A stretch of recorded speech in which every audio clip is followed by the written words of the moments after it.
Bonjour tout le monde, bienvenue à Perspective Animée, la seule émission de télé extrêmement sérieuse qui parle de manga, mais qui vise aussi un jeune public, donc cool man TikTok. Donc on est ici pour review le chapitre 772 de One Piece, qui s'intitule donc Kabaji et Roméo. Ça c'est Kabaji. Il y a un G! Ok, rien à voir, j'avais juste le goût de faire la phrase de la OG, donc chaque fois qu'il y a un G dans un mot, je vais prendre la peine d'arrêter puis faire le G à chaque fois. Donc, préparez-vous, la vidéo va être longue juste à cause de ça. Ok, donc bienvenue. Je vais donc vous faire une review sur les aventures de Luffy et ses Nakama. Donc, parlant de Luffy, j'ai vérifié et il n'y a pas une seule case dans ce chapitre qui parle de notre très cher capitaine au chapeau de paille. Donc, absolument dégueulasse. Je peux pas croire que Luffy décide de juste manquer à l'appel pendant un chapitre au complet. Je pense que Oda doit y faire un petit appel. Hey Luffy, comment ça t'es parti ce chapitre? Reviens, on a besoin de toi. T'as pas le droit de manquer à job, Luffy, c'est inacceptable, vraiment dégueulasse. Non, mais pour vrai, Luffy n'est pas là et ça va être un chapitre donc qui va parler donc de Cavendish et Bartholomew. Donc juste on est en plein milieu de l'arc de Dressrosa. On vient d'avoir des combats très intéressants. Je pense que Luffy qui est en train de combattre Bellamy sur le toit. On a Doflamingo est la pire personne de l'histoire en train de combattre sur le toit. On a Zoro qui vient de compléter qui est en train de se promener un peu partout. On a comment il s'appelle Usopp qui est aussi quelque part couché à terre blessé. Et finalement ce chapitre-ci va pas se tourner autour du cas de Robin et évidemment donc Bartholomew et Cavendish, d'où le titre. Donc on va voir c'est quoi qu'on va découvrir aujourd'hui par rapport à ça.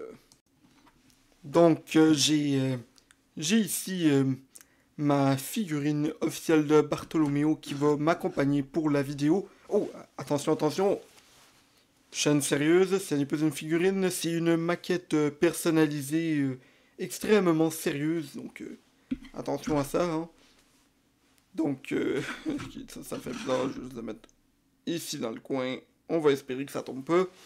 Donc, vraiment, Bartholomew, ça a été un personnage que depuis son introduction, il y a même pas 20 chapitres. Enfin, non, pas vraiment. En fait, il y a environ 60 chapitres qui a été introduit. Je me rappelle pas du chiffre exact. Mais donc, quand il a été introduit, Bartholomew, c'était quelque chose d'absolument incroyable. Vraiment, un de mes personnages préférés jusqu'à date. Et on voit que Oda, il laisse une espèce de rivalité entre tête de coq et l'espèce de gars égocentrique Cavendish. Et je pense que ça promet, ça va être quelque chose de très intéressant. Et j'aime que Oda il prend la peine vraiment de créer une espèce de parallélisme entre Cavendish et Bartholomew et Zoro et Sanji. Donc on peut voir par exemple Bartholomew, les cheveux verts. On a Cavendish qui a ses cheveux blonds. Et je vais juste mettre un petit parallèle que moi j'ai remarqué par rapport à Bartholomew. On voit que Bartholomew, c'est une espèce de personnage qui a une espèce d'admiration pour Luffy, un respect pour Luffy, qu'on voit pas très souvent. Okay? On voit que, par exemple, d'autres mondes dans le passé ont déjà admiré Luffy, mais c'est rare que ce soit aussi poussé. Je pense qu'il n'y en a pas eu beaucoup de personnages qui ont du respect pour Luffy, mais que ça va comme au point où il serait prêt à donner sa vie. Et je pense qu'il n'y en a pas beaucoup. Et un d'entre eux, je pense celui auquel on pense tout de suite, c'est Zoro. Zoro, il est vraiment... Parmi les membres d'équipage, on s'entend, c'est le premier à se joindre, c'est un des plus importants. Et c'est normal, donc, qu'il veuille protéger son capitaine. Et j'ai vraiment l'impression que Bartholomew, c'est une espèce de version un peu plus... moins sur le respect et plus sur l'admiration envers Luffy. Et donc, je veux juste qu'on s'imagine dans un des prochains arcs, si Bartholomew décide de rester ami avec Luffy, on pourrait avoir une espèce de scène dans laquelle t'as l'équipage au complet, right? Boum, boum, boum, boum, boum. Donc, Luffy, Zoro, Nami, Usopp, Sanji, Chopper, Robin, Franky, Brook et Lomiri. Et finalement, derrière, on pourrait avoir tous leurs alliés, donc tous des gens qui ne sont pas des membres de l'équipage, mais qui seront des amis avec eux. Je parle des gens comme Jinbei, Bartholomew, Cavendish, Vivi, même si c'est une membre officielle. Peut-être si Kinemon reste ami avec Luffy. J'imagine après qu'on aille dans l'arc de Wano, j'ai vraiment hâte à cet arc-là. Mais vraiment, Bartholomew ici, je sens qu'il va être un des alliés les plus proches de Luffy pour les prochaines arcs. Et sinon, on a Cavendish, que lui, il représente un peu cette espèce de côté simp de Sanji. Mais pas simp comme Sanji qui, chaque fois qu'il voit une femme, il est comme là. Non, je parle que Bartholomew, c'est le genre de personne qui va simp sur lui-même. Donc, quand même, pas un fan de ce genre d'attitude-là, mais il est de même vraiment. Genre, le gars, il a probablement genre un miroir chez lui. Son bateau, okay, juste vous imaginez, okay, je sens que quand on va voir le bateau de Cavendish, ça va nous marquer à vie. Il y aura pas un meilleur bateau que ça dans tout One Piece. Donc, juste imaginez, il y a un bateau géant, la tête de proue, ça va littéralement juste être là. Pas Bartholomew, Cavendish, de même, tout sérieux. Genre, il va être en chest, le gars, vous allez voir, ça va être incroyable. Toutes les femmes vont capoter dessus, tout le monde, ok, on va tous capoter quand on va voir la magnifique figure de proue de Cavendish. Vous allez voir, ça va être incroyable et personne ne serait capable de rivaliser avec celle-ci. Mais donc, on va arrêter de parler de Cavendish et Bartholomew, de qu'est-ce qu'ils peuvent amener plus tard dans l'histoire, et on va parler de ce qu'ils ont accompli dans ce chapitre. Donc, le chapitre, c'est donc Kabaji, il y a un G! Et Loméo, je pense qu'il l'appelle Loméo, Roméo, je suis pas trop sûr pourquoi il l'appelle de même, parce qu'on s'entend, lui c'est plus tête de coq, et que Luffy l'appelle, donc ça aurait été cool de savoir Kabaji et tête de coq, mais non, ils ont voulu mettre Loméo. Donc, j'imagine à cause que Bartholoméo, ou dans certaines traductions, on utilise le terme Roméo. Je suis pas trop sûr laquelle ça devrait être. Mais donc, ça, c'est le titre. Et la page couverture, on continue dans la mini-histoire de Jinbei. Donc, assez intéressant ce qu'on voit en ce moment avec l'homme-poisson. On se rappelle, dans un des derniers chapitres, il avait croisé une espèce d'ombre gigantesque devant lui. Et moi, quand j'ai vu l'ombre égocentrique que je suis, j'ai pensé, hey, c'est clairement Sandman Wolf. Évidemment, je suis Sandman Wolf, donc je voulais me voir. Hein. Moi, je suis de même. Hein. J'aime me regarder de moi-même. Je suis un peu comme Cavendish, en fait. J'aime ça m'admirer, bon. D'accord, j'aime ça me croire comme une superstar. Donc, attention, je vais bouger ma caméra. Je vais vous montrer ici, dans ma chambre, j'ai un cadre de moi-même en sous-vêtements. Donc, attention, je vous montre ça. Mais non, ma vente de dégueulasse. Hey, vraiment, vous êtes vraiment les pires personnes que je connais. Voir que vous vous attendiez à ce que je vous montre une photo de moi. Ah, Wark, non, sérieusement, là, s'il y a des pervers qui sont juste là pour voir mon corps, eh bien, partez de la vidéo, c'est inacceptable, vraiment. Pas correct, ça. Pas cool, vous venez de me gâcher mon envie de continuer la vidéo, mais je vais continuer de me battre pour les gens un peu plus, pour les gens avec un cœur un peu plus pur comme moi, qui sont pas ici pour admirer mon corps et qui sont là pour comprendre ce qui s'est passé dans ce chapitre de One Piece. Donc, c'est ça. Donc, on va donc passer au chapitre en soi et on va parler du cas de Rebecca qui est là avec Kyros. Donc, le chapitre commence donc avec Kyros qui est là et il a une jambe dans les airs, pas une jambe dans les airs, mais une jambe en moins.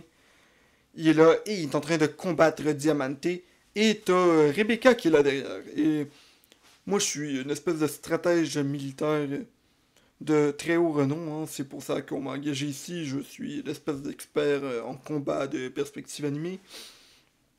Et quand j'ai vu ça, j'ai fait, hey, 2v1, une femme qui combat à l'épée, ça va être extrêmement puissant. T'as Kyros qui est là, un des plus grands combattants de l'histoire du Colisée. Et en face, t'as Diamante, le gars qui est capable de faire que son épée soit un drapeau. Je me dis, hey, combat facile, hein. Mais non. Kyros, il décide de faire le con et il arrive puis il fait comme Rebecca, non, non, non, papa dit non, et quand papa dit non, c'est non. Et il décide que Rebecca ne va pas combattre, vraiment, ok? Le gars a été chef de l'armée de, de Dressrosa pendant de nombreuses années, un des plus grands combattants du Colisée, et il est pas capable de comprendre que la stratégie de base, lorsque tu es dans une guerre, c'est si tu peux faire un 2v1, ça va juste être plus facile. Fais pas juste on est en 2v1, donc Rebecca, je vais te protéger, bouge pas, sois une cible facile, reste là debout comme ça, et moi je vais te protéger, et c'est ça, donc c'est demain qu'on va gagner. Non, vraiment, quel combat dégueulasse, mais ok, donc, pour vrai, Kyros, il décide de protéger sa fille, c'est vraiment admirable de sa part, vraiment un très bon père. Il le démontre depuis son flashback, vraiment. Il est là non seulement pour protéger sa fille, il est là pour venger sa femme qui avait été tuée par Diamante. On l'a vu dans le fameux flashback de Rebecca. J'ai vraiment hâte de voir ce que l'anime va faire avec le flashback de Rebecca. Je sens que ça va être un des gros moments de l'arc de Dressrosa. Et ça va surtout pas être gâché en le répétant à chaque épisode. Vraiment, je sens que ça va être incroyable.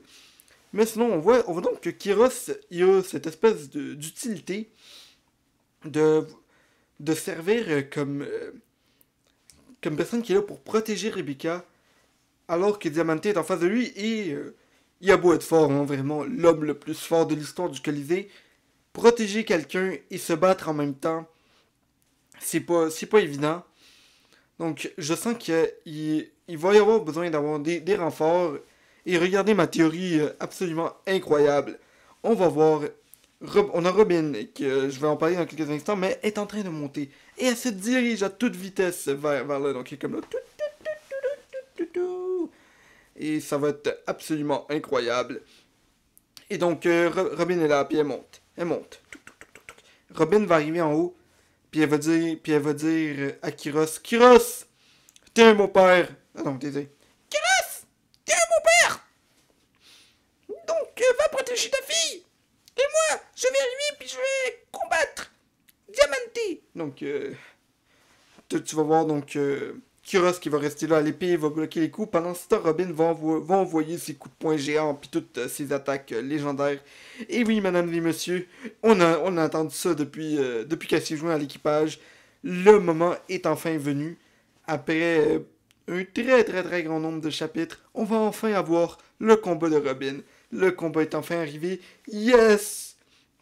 Robin Schwan va passer à l'action. Ça va être absolument incroyable. Vraiment. C'est incroyable ce qui s'en vient. Robin va avoir un combat. Vraiment, ça va être... J'en suis ému. Je suis... ça me touche direct dans le cœur. Savoir que Robin va enfin combattre. Son moment est venu. Et en plus de ça, contre un des hommes haut placés de l'équipage de Doflamingo. Pas n'importe qui. Vraiment, ça va être incroyable. Je le sens.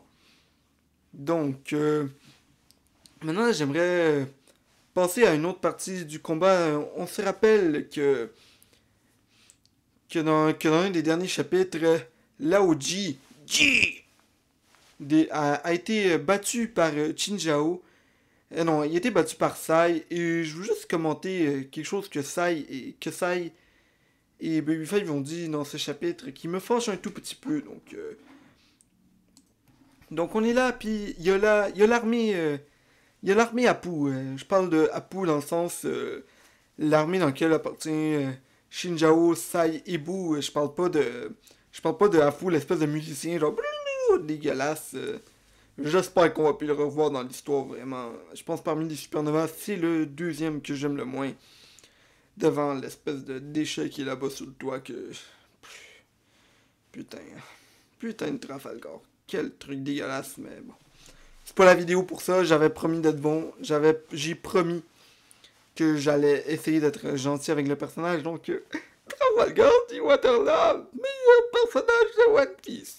Donc non, vraiment, arc. Arc. Désolé. Je vais être bon, je vais être gentil. C'est mon héros, vraiment.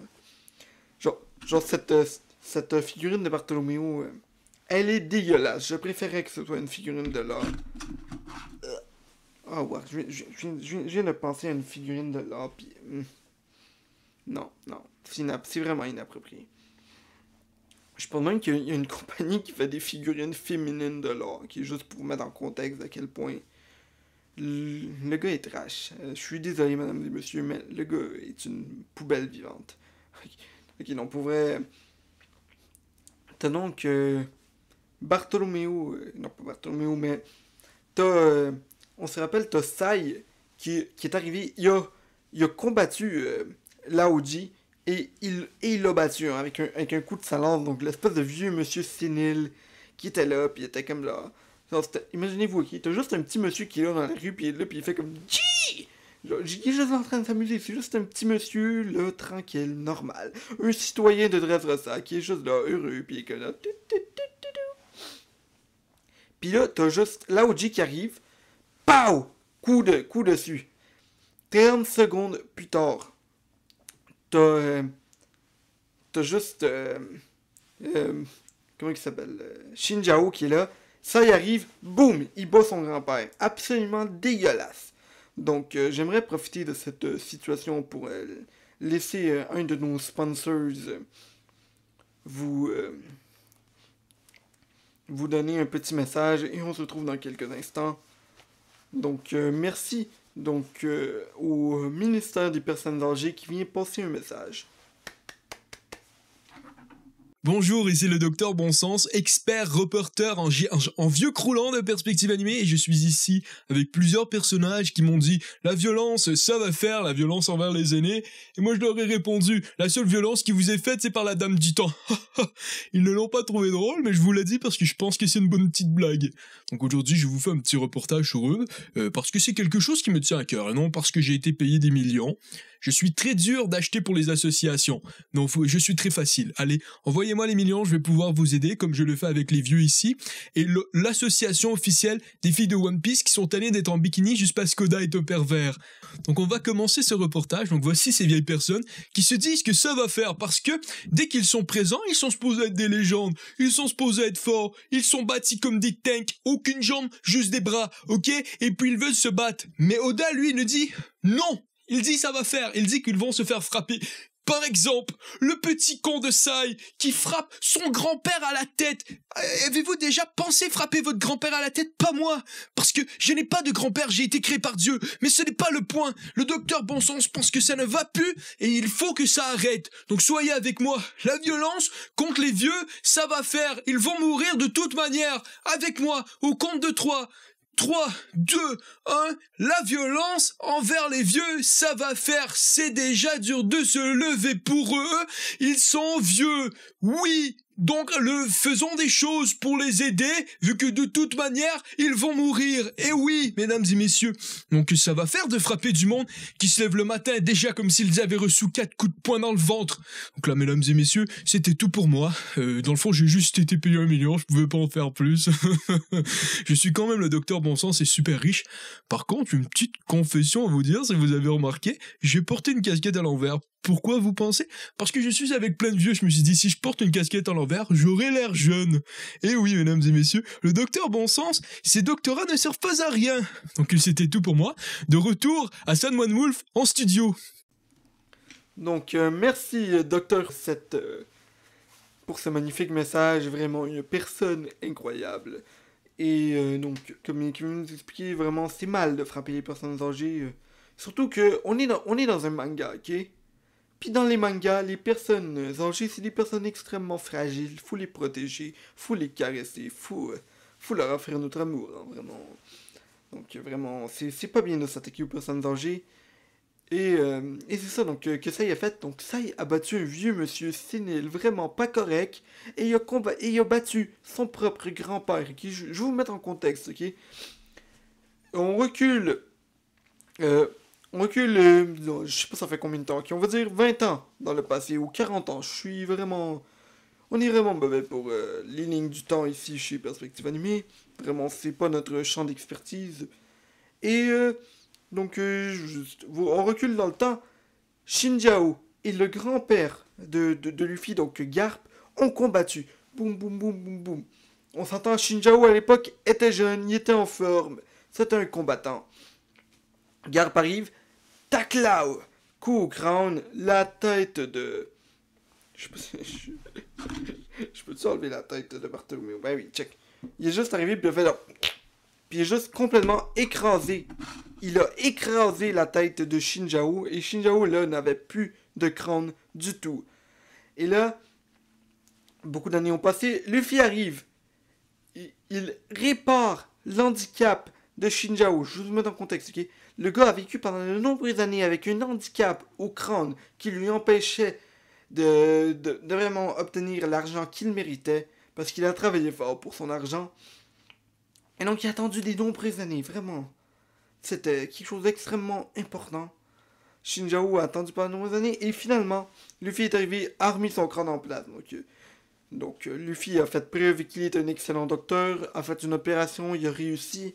Vraiment, travail incroyable de Luffy, il a réparé la tête du vieux monsieur. Arrive son petit-fils. Papi! Donc, je veux juste vous lire rapidement le message que Sai a dit à son grand-père. Donc,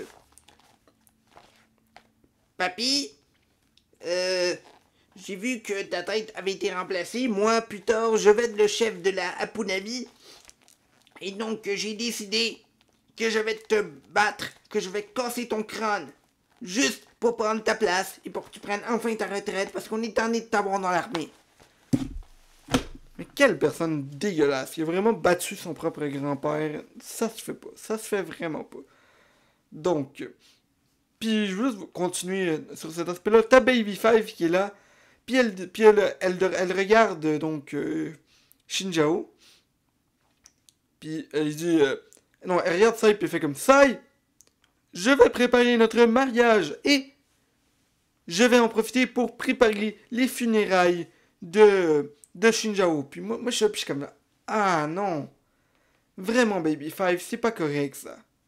Comment tu peux arriver puis juste arriver là puis dire... Puis dire à Shinjao...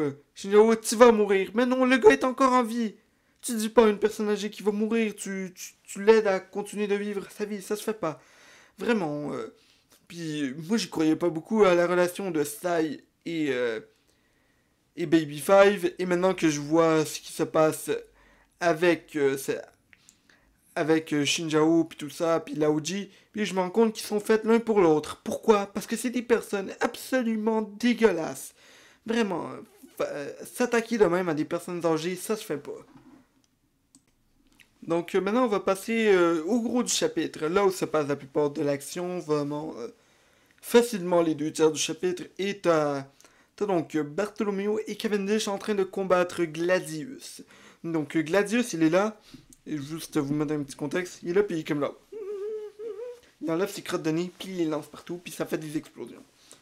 Ok, donc pour vrai, c'est pas Mr. Five, mais on va pas se mentir. Oda a juste recyclé des fruits du démon pour Dressrosa. On a Mr. Five, que c'est juste... pas Mr. Five, Gladius, qui est juste une copie boostée de Mr. Five. Et on a Mac Vice, qui est juste une copie boostée puis dégueulasse de Miss Valentine. Donc, je suis plus déçu de la part de ne pas avoir inventé des nouveaux fruits du démon.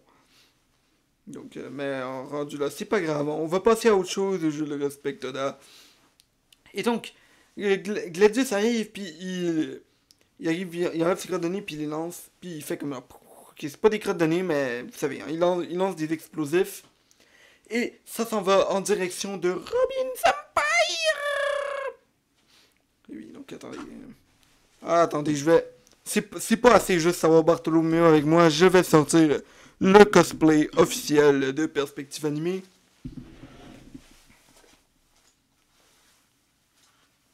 Et oui, maintenant, je suis moi aussi une tête de coq. Donc, Robin Senpai! Et oui, mesdames et messieurs, donc... t'as donc Bartholoméo qui protège Robin. Et c'était magnifique la façon dont il a protégé. Il est arrivé, puis il a fait un coup comme style Prince of Tennis, un coup de raquette, pas Cloud. Donc j'ai appelé Toei, j'ai appelé Oda, puis j'ai demandé Oda, ça serait-tu possible de m'envoyer de quoi aurait l'air le coup de Bartholoméo s'il était. Quand il sera en live action dans quelques années, quand le live action va sortir. Donc je pense que le live action devrait sortir environ vers 2016, disons. Bientôt, bientôt. Donc vraiment, Bartholoméo est là, donc. Il a pas voulu me donner c'est quoi que ça va l'air dans le live action, donc j'ai décidé, hey, t'inquiète, je vais vous filmer la scène moi-même et vous l'envoyer. Et pour ça, je vais inviter un invité très spécial, la personne que j'admire le plus sur la planète, vraiment, il n'y a pas une personne que j'ai plus de respect. C'est évidemment moi-même. Vraiment, je vais m'inviter moi-même. Je vais inviter le San Juan Wolf du passé. Venez vous faire une démonstration de quoi a l'air le coup de raquette de Bartholoméo. Donc, le voici.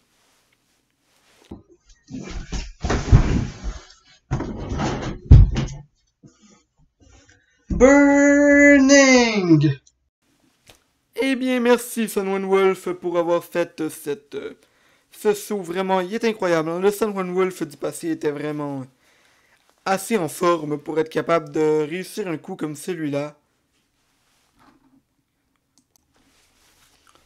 Donc, merci à San Juan Wolf du passé pour ce magnifique coup de raquette vraiment incroyable. Là. Donc, s'il y a des recruteurs pour une agence de tennis qui veulent recruter quelqu'un pour aller représenter dans n'importe quelle compétition, juste vous voulez m'envoyer à Wimbledon, eh bien je serai là pour ça, vraiment, ça va être vite fait, hein, vraiment juste me donner un petit coup d'appel, moi je suis disponible. Donc, on a donc Bartholoméo qui bloque une attaque pour que Robin soit saine et sauve. Et et Robin, pendant ce temps, elle est en train de monter des escaliers. Mais non, pas des escaliers. Je veux juste vous mettre en contexte. Robin est vraiment en train de mettre sa vie en péril. Vraiment, son futur dans l'équipage. Juste pour aller sauver Kyros et Rebecca et aller combattre Diamante. Moi, je suis un joueur de foot. Et je dois vous avouer, il y a un coup que je sais qui fait très mal lorsque tu joues au foot et qui peut facilement finir ta carrière. Puis, c'est les coups dans les chevilles, ok? Tu brises ta cheville, alors t'as des très grosses chances d'être out pendant plusieurs mois, des années, peut-être même pour le restant de ta carrière, dépendamment de comment est fait ton corps. Et là, je vais vous mettre en contexte, ok? Robin est là, puis elle met son pied pointé. Et elle pile elle-même sur ses pieds. Puis elle est en train de monter ça, donc en train de faire des escaliers. Donc pas en train de marcher en normal, en train de faire la boum, boum, boum, boum, boum, boum, boum, boum, boum, boum, boum. Et elle est là en train de courir, en train de monter. Et là, ses pieds sont pointés et elle pile direct sur les tibias. Ou même si elle pile juste sur le pied en tant que tel, ça doit faire extrêmement mal. Je veux juste que vous imaginez à quel point Robin doit être en train de souffrir en ce moment. Donc, pour ceux qui ne savent pas, les pieds pointés, je vais vous montrer ces commandes. Donc, ok. Voyons donc. Mais c'est quoi votre problème? Est-ce que vous pensiez vraiment que j'allais vous montrer mes pieds? Ben non. Wesh. Ok, non. Non, ok. Regardez, vous voulez me voir, moi? Je suis pas un fan, mais j'accepte, mais... Comment, vous voulez vraiment voir mes pieds? Vous avez vraiment un foot fétiche vraiment dégueulasse. Non, mais pas vrai, inacceptable. Je vais pas vous montrer mes pieds, je vais vous montrer une image de quoi que ça a l'air un pied pointé au balai. Mais voyons donc. Qui est inapproprié comme ça se peut pas ce que vous venez de faire. Donc, t'as Robin qui qui continue de monter. Et pendant ce temps, Bartholomew et Cavendish continuent leur combat face à Gladius. T'as Gladius, en fait, qui lance une attaque sur Cavendish. Et Bartholomew, il arrive puis il fait comme là. Je suis meilleur que toi, puis il met une barrière, bloque Cavendish. Cavendish part à la contre-attaque. Et là, t'as un des gros moments de l'arc dans lequel Cavendish est là, puis il fonce. Cavendish est là, puis il fait comme... Ah! Il est là, épée en main, puis comme là, je vais te trancher la tête, Gladius! Et là, faut sortir le cosplay pour ça, donc... Bartholomew est là. Puis il est là, puis il est de même. Hein. Puis il envoie juste une grosse onde de choc. Donc je suis désolé, faut que je vous lise le nom de l'attaque. C'est Barrier of Bulls! Puis ça fait comme là, Paclao! Et là, Luffy vient de... Pas Luffy, Bartholomew vient de lancer une attaque sur Gladius. Donc Gladius est en problème et il a besoin de renfort. Donc Gladius est là, puis il fait comme j'aurais besoin de renfort. Et il décide donc d'appeler son grand ami Dellinger. Et Dellinger est comme Mr. Five, Gladius, désolé. Je suis occupé en ce moment, je suis en train de combattre contre le boxeur. Et oui, t'as Hideo qui est là, puis il est comme là. Poum, poum, poum, poum, poum. Et on le voit, Dellinger a des problèmes face au boxeur, mais il a un atout dans sa manche qui est le meilleur type de power-up possible. Vous savez, moi je suis un grand fan de One Punch Man, puis un des points qui est extrêmement important qu'on voit chez Tank Top Master, c'est quand plus il déchire ses vêtements, ou plus son vêtement est mince, plus t'as des chances qu'il devienne fort. Et bien c'est pas ça que Dellinger va faire. Lui il décide juste de faire d'enlever une partie de ses vêtements pour devenir encore plus fort. Donc je vais vous faire ça pour vous. Et non, ma bande de dégueulasses, je vais pas enlever mon chandail. Vous êtes vraiment trash des fois, vous autres, les fans de perspective animée. Pff, dégueulasse. Mais donc, t'as Dellinger qui arrive, puis il décide d'enlever sa casquette. Et il lance sa casquette tout seul. Et c'est exactement ce qu'il fait, vraiment. Et oui, donc... Est-ce que j'ai mis un veston, une cravate puis une casquette juste pour faire la joke d'enlever ma casquette? Oui, j'ai fait ça. Pourquoi? Parce que ça me tentait de faire cette joke-là. C'est vraiment pas une bonne joke, mais j'ai juste une inspiration sur le coup. Donc il arrive sa casquette et il mord Hideo à l'épaule et il le jette en bas d'une falaise. Hideo tombe. Et c'est One Piece qui Hideo est mort. Il n'y a aucune chance que le gars se relève d'un coup de même. On n'est pas dans un petit manga où le monde survive à des trucs inappropriés, vraiment. Donc Dellinger est là, puis moi je vois ça, puis moi je lisais le chapitre, puis j'étais comme là. Nani? Est-ce que t'as vraiment Hideo qui vient de tomber à terre et s'est cassé? Non, est-ce que t'as vraiment Dellinger qui est là, puis il est vraiment en train de se déchaîner? Personne ne peut arrêter ça. Vraiment. Tu vois un personnage qui enlève sa casquette, il la jette à terre. Moi, je me dis, ça prend quelque chose de gros pour l'arrêter. Et c'est là qu'on a un des personnages les plus puissants de One Piece qui sort. C'est Hakuba. Donc Hakuba, l'espèce de double personnalité de Cavendish. Et Hakuba est là, puis il se déchaîne, et c'est le même que finit le chapitre. Hein. Hakuba prend Dellinger, le bat, et là moi je suis là, puis je suis comme là, oh merde. On a Hakuba qui vient de se déchaîner, et on lit tous One Piece, on a vu ce qu'il a fait dans le Colisée. Si Hakuba est activé, on est dans un sacré pétrin, parce que le gars, il est incontrôlable, je vois personne qui... Genre, je sais pas si vous avez des idées dans les commentaires, mettez-les moi. Attention, le bras de Bartholomew est en train de lâcher. Non! on veut pas que Bartholoméo devienne devienne Shanks, donc on va le ranger ici pour le reste de la vidéo parce que c'est ça. Et donc t'as Hakuba qui est déchaîné, donc dites-moi dans les commentaires si vous avez des idées pour pour n'importe quoi que Bartholoméo pourrait faire, que Oda pourrait faire pour arrêter Hakuba, parce que pour moi ça prendrait que Doflamingo, Luffy, l'amiral, Fujitora, donc Sabo, tous se réunissent ensemble et essayent de l'arrêter.